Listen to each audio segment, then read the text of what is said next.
Hey guys. So welcome to our second BA Strategies live chat. So again, my name's Alex, for anybody that doesn't know me, one of the co-founders of BA Strategies. And today, unlike last week when we were talking about responsive web design, today we want to talk about something that, I think can be useful to anybody, whether you're a small business owner, a startup entrepreneur, an everyday Joe. Some of these things that we're going to be talking about, productivity tools, are things that you can use in your daily life, both personally and professionally. Some of them more so than others, as you'll see. And in the interest of keeping it short and sweet, I've only got seven different tools that I think can really help you. And my goal for this was to not give you tools that I thought everybody had seen. And granted, if you are a power user at an organization, if you're a really organized person, then maybe you've seen some of these tools. And maybe you've used some of them. And if you have thoughts on them, good or bad, you don't have to agree with me. Leave it down in the comments below. So the first one that we'll talk about, and I'm just going to throw logos up here. And remember, just with all of these things, that I'm going to post links to all of these tools on our blog after I'm done. I'm going to post this video, download it. That'll be up there tomorrow, along with links to all these tools. And I just want to say, sort of as a disclaimer, those links aren't paid links. These aren't paid endorsements. I'm not being paid for these. All of these tools I legitimately try. I've legitimately tried. I legitimately use, at least on a monthly basis for some of them every single day, if not every single hour. And I can honestly recommend them. So we'll start off with one of my personal favorites, and this is Asana. All right, and so for those of you that don't know what Asana is, which I'm hoping is a lot of you, but Asana is essentially to-do lists on steroids, and that's sort of an oversimplification of what they do, but it's a task management system where you can create projects and teams and all sorts of organizational setups to really, get yourself power to-do lists. So if you find yourself, always forgetting to do stuff, you can set up an Asana, projects, tasks with due dates, due times. Like you can say, I need this done Friday at noon, and Asana will do it for you. It's a web-based platform. They've got an iOS app, they've got an Android app, and you basically can use it with an internet connection. We use it at BA Strategies. It's great. We have separate projects set up for every single one of our clients for different things that we're doing, and it allows us to set up teams. Maybe not everybody's working with one particular client. Maybe not everybody's working with one particular, group or something like that, or on a particular project. So we set up those different teams. We set up those, those different tasks. You can comment on them, tag people in them. You can upload documents and photos and all the different things that you might need to get a task done. And it really helps you sort of organize and streamline things, communicate with your team, see where other people are, and mark stuff off your to-do list. And one of the best parts about Asana is all the features that I've mentioned. I'm a free user of this. You can, and I use this.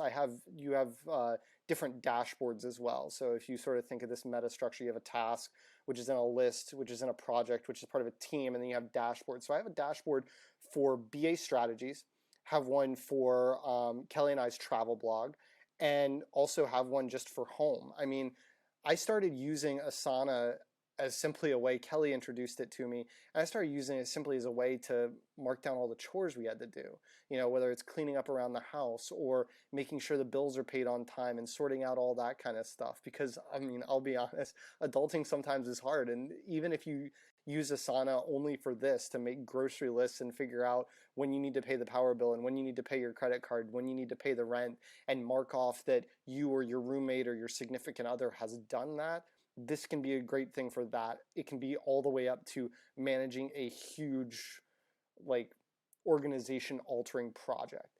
So definitely give Asana a try. That's ASANA. The logo's right there down at the bottom. Check them out, asana.com. And like I said, they're free to use. So that's one of my first ones. And I'll leave that up there so you guys can reference that throughout the video if you want to mark this down. Like I said, if you're just joining us, I'm going to put all of these tools on our blog. So don't feel like you have to commit these to memory or jot them down somewhere. I'm going to put this on our blog when I post this video. So the next one that we have up is Inbox by Google. And I apologize to anyone who's not a Gmail user in some fashion. I personally use personal Gmail, and at BA Strategies, we use Gmail for business, part of the Google App Suite for business. So if you're using this on a personal level, it's an amazing tool. If you're using this on a professional level, it's also an amazing tool. One of the distinct features about it right from the get-go that you'll notice is the swipe functions. So this is sort of built from the ground up mobile first. And just to give you a little backstory on what this is an alternative both on a mobile, both in mobile and online in your web space. This is an alternative to Gmail. So if you're currently using Gmail, you can give Inbox a try. Like Asana and like all of the products listed here, it's free to use. So it's not going to cost you an arm and a leg. You're not going to have to shell out a lot of money. But this is an alternative to Gmail. So what this does is it has a lot of swipe functions. So you get on your phone. If you're a power user of email like me, you're kind of constantly on it. You want to clear it down. This is an amazing tool. You can swipe, mark things done, or swipe the other way, and you can snooze it. So let's say you get an email in your inbox that you can't respond to right that second, or you don't need to respond to right that second. You can snooze it either later that afternoon, the next morning, tomorrow afternoon, a week in the future, whenever you know it's going to be a more convenient time for you to, sort through all your emails. If you're one of those people that wakes up in the morning or gets to your desk first thing and sorts through all your emails, stuff you get later in the day that maybe you don't have time to respond to or isn't pertinent that you respond to right that second, you snooze it. It'll come back to your inbox the next morning or whenever you want. You can set up those variables so that your quick snooze options or whatever you choose for times that are convenient for you. For those emails that you do have to respond to right away, maybe you don't need an entire essay, maybe you just need a quick reply or something like that. Inbox will allow you, it has preset reply options. So you're talking about thanks, looks great, or that'll do, or yeah, sounds great to me, or I'll be there. These are preset options that show up at the bottom. Inbox sort of filters your content, and you get to select one of those options really quickly. You just click that, click send, and you can answer. And I'll try to find the link because it was actually kind of hilarious. Somebody used this feature for an entire month and wrote a blog post about it somewhere. And I'll try to post a link here on our Facebook page, as well as link to this video in our blog. When we post this on the blog, I'll try to link to that article where a guy, he either spent an entire day, maybe a week, or maybe a month. He spent some period of time only using this, auto reply feature that Inbox has, where it reads your email, figures out some common replies based on the context and the content, and he just hit that. And so it was like, yeah, thanks, or sounds great, or I'll be there to every single email. And it's a little bit smarter than that. I'm only coming up with a couple of examples, but I'll try to share that with you. Some of the other great features about this, I love bundling. Okay, and what this does is this marks like-minded emails together in bundles. So it starts off with a couple of preset bundles. All right, you've got things like promos, so all of the email marketing that you sign up for, it sort of bundles that. What that does is it clears up your inbox space so that you don't have a ton of marketing emails, especially around this time of the year with Black Friday, Cyber Monday, holiday deals. I imagine your inbox is probably getting swamped. This will, consolidate all those down into one tab that can be expanded and opened up so that you can see all those promo emails. And you can, like I said, filter through them and sort through them. But what that does is it sort of gets it out of clogging up your inbox from the more important things. Similarly, you have things like updates. So if it's just like, your software has been updated, or just letting if let's say I'm traveling somewhere and I log into Facebook or Twitter or something from a new IP address, and I'm getting one of those update emails, or terms of service have changed. Lots of different things will show up in updates, or you've been approved for this Airbnb that you booked. All sorts of different things. You'll have the finance section is another great one. That'll consolidate things like bank statements and credit card bills, or if you're a business, in our BA Strategies inbox, we're talking invoices and different things like that will come in there. and they automatically get sorted into these preset bundles. So all of these things that usually, like promos and updates and finance, all these things that I'm mentioning, they don't need to be dealt with right away. You don't need to see them and deal with them at that second. They're the kind of thing that's really great to deal with at the end of the day when you're done with work. And so instead of seeing all of those little emails, you'll just see who they're from, and they'll all be bundled together so that you don't accidentally waste time checking through every single one of those, right? But the best bundle I like, right? Before I get into my favorite bundle, you can also create custom bundles. So like in our BA Strategies inbox, I've created a bundle for every single client we have, so that when with some of our clients, we only work with one person. I mean, as we sort of posted on our Instagram and several of our social media feeds, there's some stats out there that show that 70% of small businesses are run by one person. So naturally, we run into a lot of one-man operations. But if you're working with a team, like, we have a small team, and a lot of the places that we work with, a lot of our clients are small teams. And so you can organize all the emails to or from certain people, or regarding certain topics, or with certain keywords, however you want to set it up, into bundles that'll be bundled together. And you can set it. One of the things that I like about this is you can set certain bundles to give you pop-up notifications on your phone. Now, you're not going to get pop-up notifications for the updates and promos and finance things, the things that Inbox knows you can read later. But for emails personally addressed to you, you're going to get a pop-up on your phone, unless you set it not to. Kind of like Asana with its email notifications, you can sort of filter that as much as you want. But with Inbox, you can get the pop-up notifications, and I personally love this. That way I don't have to constantly know whether or not to check my email. I just check my phone, and I know if I've got important emails waiting for me. And, using quick swipe gestures on iPhone or Android, you can take action on those really easily. But my favorite bundle, and this is from a personal perspective, and this is how this will sort of help you even if you're not a power, work email user. My favorite feature is the trips feature. And what this does is it'll bundle all of your trip information. So let's say you're flying to San Francisco or something. It will bundle your flight, your car rental, your hotel or Airbnb or wherever you're staying. It'll bundle all that information together so you can look at your upcoming trips and see all that pertinent information. It'll give you little snippets with your flight number, your flight time, what airport you're going out of. And because Google's great, if you use Gmail, you'll currently know if you've ever done a Google search for a flight that's in your Gmail inbox, it'll show you whether that flight is on time, delayed, flight status information, right? Inbox will do the same thing right from your inbox as well. And it will also show you like the address of your hotel in these quick little snippets, so you don't have to open up the email and filter through it and read through all the confirmation, terms of service, and all that kind of stuff, fine print at the bottom, just to find the address. So this is amazing and super helpful, and it automatically does this. Unlike the custom bundles, this is like the promos and the other things. It automatically bundles that stuff. And then if for some chance it misses something, you can add it. And it's a smart system that learns as it goes. So if you say, okay, this email is not actually a personal email, this needs to go in the promotions tab, then you can set it there. And it'll say, do you always want to put emails from this email address in the promotions tab? And you can say yes. Likewise, you can do that with trips and set it up and customize it, and it'll learn as you go. So that's my second tool that I absolutely love. The next one is a little bit shorter and sweeter. This is called Toggl, and Toggle's not something I use every day. I use Asana every single day. It's the first thing I open, right? I open Asana, I see what I've got to do, I open Inbox, see if there's anything that I missed or anything going on that I haven't read that needs to be dealt with. But Toggle's not one of them.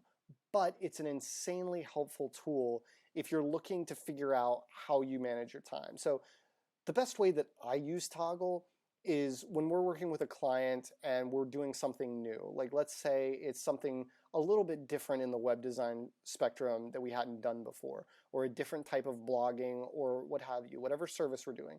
It allows us to time, what you're essentially doing is timing how long you spend on tasks. So one way to do it is like we do, to figure out how long a particular task takes you. And this is really helpful for us when we're quoting in the future because we like to give accurate quotes, and we base our quotes off of how long, when we're talking about email marketing, social media management, web design, what have you, all of our services are, you're essentially paying for, hours of service kind of thing. So this helps us figure out how to fairly quote you, how much time it's going to take us to complete a task. Now, let's say that's not something that you need, that you're not in a time-based operation, or you don't need to know how long one particular task does. This is something that I've seen some organizations do that I think is actually genius, and it's something that I haven't done myself, but I really see the benefits of and really just need to talk myself into doing, is for a week or two, use Toggl to monitor every single task you do at work. All right, don't be embarrassed if you're checking Facebook. Don't be embarrassed if you're, checking the latest sports scores or something else like that. But monitor how much time you spend doing every single thing. And like I said, only do it for a week or two because it is time consuming to sit there and go onto Toggl, create the new task, log it, remember to start it, remember to stop it. This is a habit you have to create. All right. And what you're trying to do is you're trying to figure out how you spend your time, because a lot of us are not super productive when it comes to spending our time, right? We, like I mentioned, will spend time checking Facebook or going to the water cooler or logging on to one of our favorite news sites, whether it's, an ESPN or whatever, logging on to one of those to check some news that has no business really being in the workday. And you can sort of lose track of time.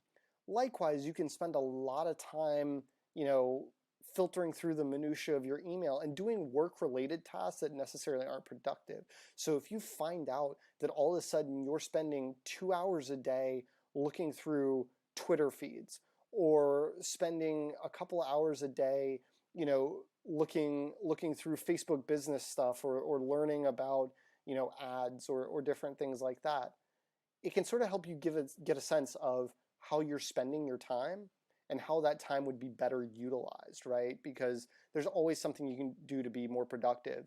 And so using this a little bit, I was able to sort of say, okay, I was spending a lot of time, and this will sort of come into play with our next tool or one of the upcoming ones. But I was able to say, okay, for BA strategies, we're trying to post to social more. And every morning I would wake up and I would be like, okay, what do we want to post to social today? All right, have a discussion about it, think about it, come up with the content and all that stuff. And I was like, well, what if I just, I'm spending a lot of time each day thinking about this. What if I just had one big brainstorm session? And what if I then started, scheduling a lot of stuff, plenty of stuff like a Facebook Live video can only be done live and in real time. But there's a lot of stuff, that can be scheduled in advance. So like social media, I'm sure there's other things that you could automate, defer, or just not do nearly as much of because they're not as productive to what your end goals are. So that's another way that you can use Toggl.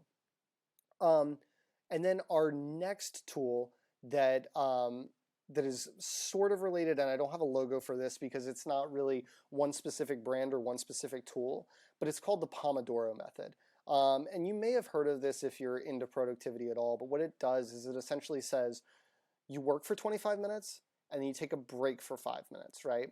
Work for 25, break for 5. You do that 5 times in a row, and then you earn yourself a 30-minute break. And what this does, if you're one of those people that you're very task-oriented, let's say you check something off in Asana or whatever your to-do list platform is, you check something off, and you get that done, and then you take a break, right? You start reading some article from the New York Times that has nothing to do with your job. All of a sudden, you're 5 articles deep, you're on Facebook, you're chatting, you're texting your friend and whatnot, and you realize 30 minutes have gone by. All right, there are studies, and I don't remember the exact numbers, so don't quote me on this, but that, when workers lose their train of thought and they stop being focused on the task at hand, it can often take them 20 to 30 minutes to get back on track. And that really adds up during the week, right? I think all of us would love to, be able to walk in the office at 9, punch out at 5, and get everything done. We always feel like there's not enough hours in the day. So I recommend the Pomodoro method as something you can do to sort of, keep yourself focused. If you've ever seen The Unbreakable Kimmy Schmidt, you can do anything for 10 seconds. Well, I like to say with the Pomodoro method, you can do any task for 25 minutes and be focused on that one task that you're doing and nothing else. There are very few emails, social media posts, whatever it is that comes up that gets in your way that cannot wait 25 minutes. So if you learn to focus yourself for those chunks of time, it can really sort of help with your productivity and really, getting things done. There's a lot of tools, whether it's an iPhone app. I personally use a Google Chrome extension for this. There are websites, Chrome extensions, smartphone apps that you can use for the Pomodoro method. And again, I'm posting this and everything on our blog when I post this video, so don't feel like you have to remember that name. Apologize that I don't have a graphic for it. The next one I have, this one's also pretty quick, Google Photos. All right, and so this is the Google Photos logo. You can see here, it's not exactly beautiful or anything like that, or very descriptive.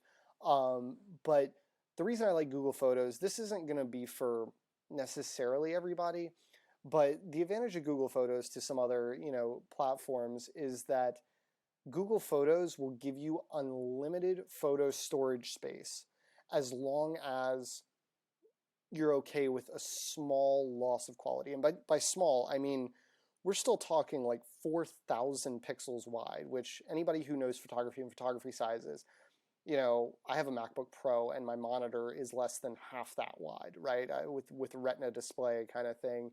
And, anybody who knows photos knows that 4,000 pixels is going to be amazing for pretty much everything you're going to need except for high quality, super high quality prints.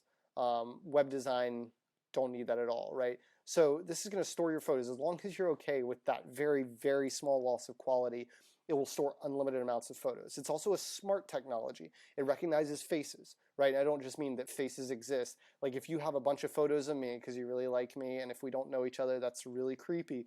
But if you have a bunch of photos of me, it'll recognize my face and categorize those together. You can go in and put in my name, say, okay, this is Alex, and it'll show you all the photos of Alex, right? Likewise, it recognizes locations, it recognizes times, and it recognizes certain types of objects. So, if there's pictures with your dog, it can recognize pictures with the dog, and you can search for that and filter that. Again, the best quality of this is the unlimited storage. It has mobile apps, obviously for Android since it's a Google product, but also for iOS. And you can set these up to automatically back up your photos to Google Photos. So you download the app and then it'll pull from, like, let's say you got an iPhone, right? It'll pull from your iPhone library and automatically back them up. So then if you have a smaller space and it's crowded by photos, but you don't want to lose your photos or take the time to sort through them, upload them to Google Photos and they'll be safe and sound. But from a work perspective, what this also does is it allows you to build collaborative albums, right? So we have several albums full of stock photos that we use for various things, graphics, photos that we use for some of our social media accounts for some of our clients. We're able to store them there and keep those photos organized so that our entire team can use them. The next one that I'm a really big fan of is Hootsuite. All right, and so talking a little bit about social media, this one is great for social media management. And the reason I love Hootsuite, there are a lot of competitors. You might see Buffer, Social Pilot, Sprout. I'm sure I'm missing a bunch because it seems like there's a new one every day for how to manage your social media accounts. I actually used to use TweetDeck, and I know that's been deprecated by Twitter, but Hootsuite is amazing. I like it. There's features that some people might not like and other people might want different platforms for, but essentially what you can do is manage all your social media here.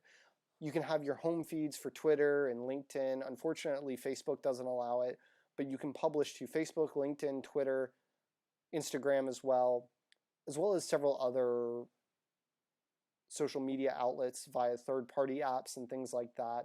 And it allows you to set up a bunch of different feeds of different things. So you can see the things that you've tweeted, things that are of a particular hashtag or search topic. You can just do generic searches. You can follow a particular Twitter user. So let's say you're following, someone that maybe you're stalking someone that you want to be a potential client, or maybe you have a Twitter list where you've just said, okay, I want like these 5 people on a personal perspective, let's say you're following the LA Lakers or something like that, and you've got a bunch of beat writers for the Lakers, and you want the Lakers news during the Lakers game, or apply that to the Golden Globes or any event that you've got going on.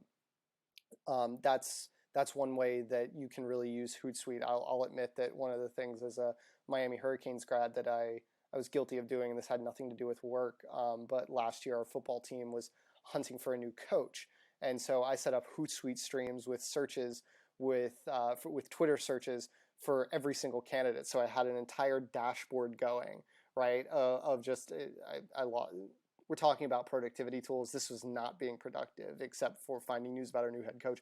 So I was sitting there seeing what was going on Twitter related to all of these guys. Was Dan Mullen interviewing? Was Mark Richt interviewing? Who was it going to be? Was it going to be this guy or that guy, and all these kinds of things? And as it happened, I was able to keep up with that. Expand that to the business sense if you're following news events.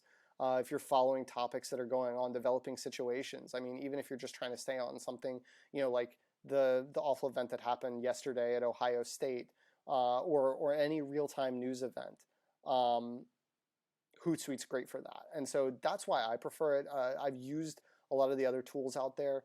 Hootsuite will also allow you to schedule emails, build out a social media calendar. It will allow you to interact with people really well. And it allows you to grow and have a lot of networks. It's free to try out. I was able to use it for free before BA Strategies started, for only my personal stuff. Now with BA Strategies, we manage a lot of social media accounts, so we have to use the pro version.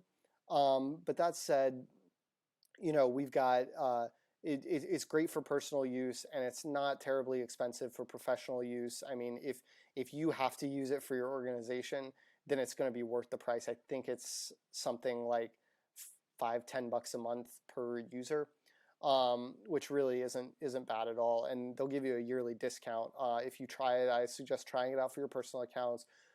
Use it a little bit, or if you've got a couple of business accounts, like say your personal brand, like say you were running BA Strategies and you wanted to use just our accounts and try it out under your name, and then you can add team members and collaborate with them, and assign them certain things to do and whatnot, which we'll sort of get into how some of these apps can sort of cross over a little bit, because it sounds a little bit like Asana, and you can also set reminders up there in Inbox by Google.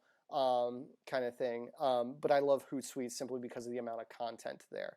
It's a lot better for following content and jumping in conversations, which, sort of my personal credo on social media is be a part of the conversation. Don't necessarily try to put an algorithm to it and make it all necessarily about analytics, which they do have. But this really allows you to sort of follow certain topics that are important to you.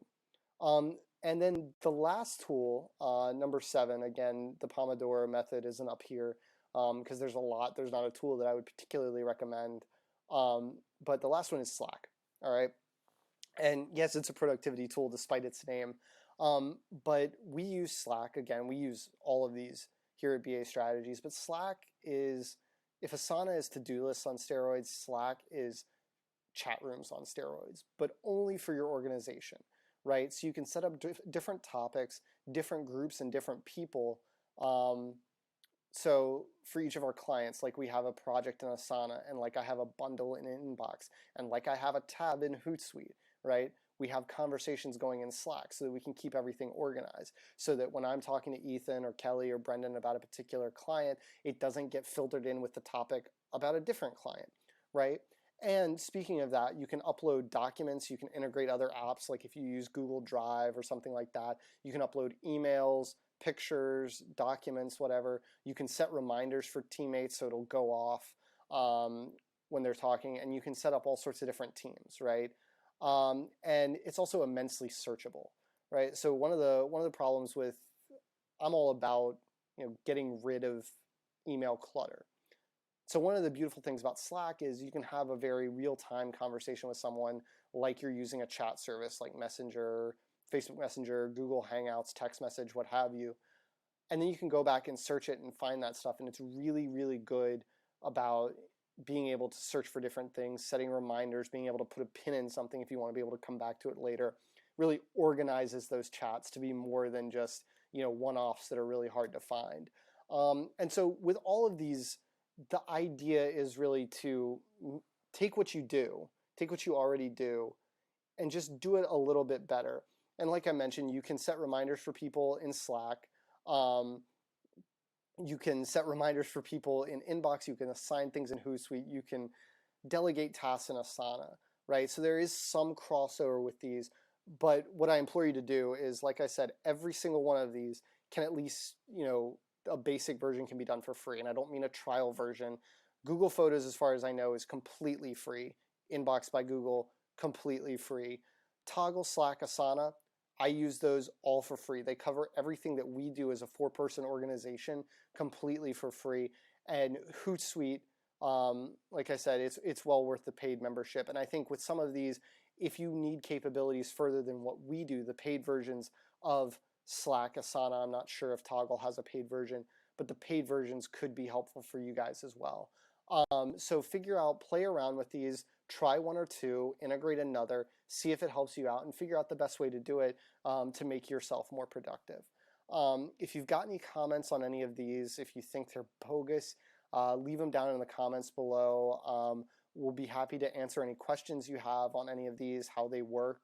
If there's anything I haven't explained clearly, let me know. Either shoot us a message, leave us a comment, or email us info@bastrategies.com, and we'll be happy to talk about it. We're going to do another one of these again next Tuesday. And that topic is we're gonna be talking a little bit about blog content. So not necessarily so much about just the advantages of starting a blog, but sort of how to do it right. Because I think there's a lot of people out there that would agree that they need to start a blog or that they need to be updating their blog regularly. But sort of the question is, how do you do it? And so there's going to be a little reflection here from us because we post some stuff on our blog, but we can always be posting more and be posting better. But we'll give you some tricks and tips to do the bare minimum. All right, so next Tuesday, noon Eastern time, we'll be talking about blogging content. All right, and if you've got any questions about this, also check out our responsive web design chat that we did, not this past Friday, but the one before. We sort of took a week and a half off between these for Thanksgiving, which I hope everybody had a great Thanksgiving. Check out our mobile web design, responsive web design chat, and let us know if you have any questions. All right, guys, thanks for joining.